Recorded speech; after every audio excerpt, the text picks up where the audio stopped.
and ask you about the debt ceiling. So, and I don't have my hands on all the numbers here, but I think that the federal government stopped issuing debt kind of going into the debt ceiling negotiation and the talks and without knowing if we were going to actually pass it. But as a result of that, I think there's going to be a lot more debt now issued for the rest of the year. And I'm just wondering if you've thought through any of the possible negative implications on that in terms of liquidity draining out of the market or any other sort of risks that could happen. Yeah, I think this post debt ceiling situation is like, it's like the quintessential challenge with like FinTwit commentary today. So you've got a set of people who are like, well, a lot of the issuance is going to be in bills, and bills are essentially a cash like instrument, and so if people take cash out of our RRP and put it into bills, it doesn't really matter, right?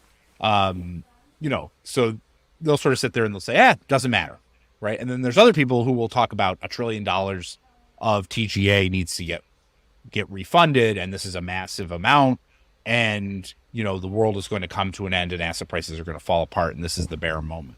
And the reality is it's like kind of in between that, which is that the Fed is going to issue, or the Treasury is going to issue a fair amount of new debt. A lot of it is going to be in the form of bills. Those bills aren't really going to matter much.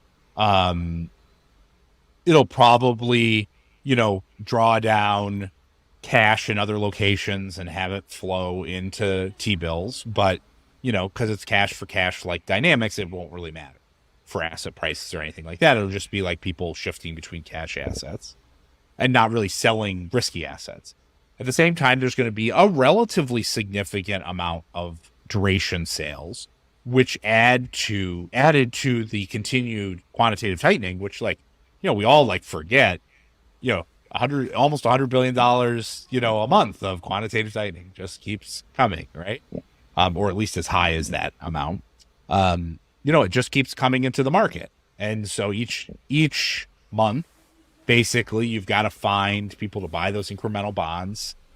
And also you have to find people who are going to buy those bonds that the Fed is selling.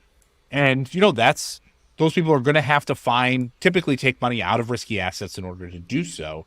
And so that's like a sagging weight on asset prices. And so the answer is not quite as extreme as the people who say it doesn't really matter, not quite as extreme as the $1 trillion TGA people say, but this sagging weight on asset prices that we're likely to see in the second half of the year, which is probably going to intersect interestingly with some of the fiscal tightening that we'll see coming out of the debt ceiling dynamic and some of the, monetary policy. The economy is glacially slowing as well.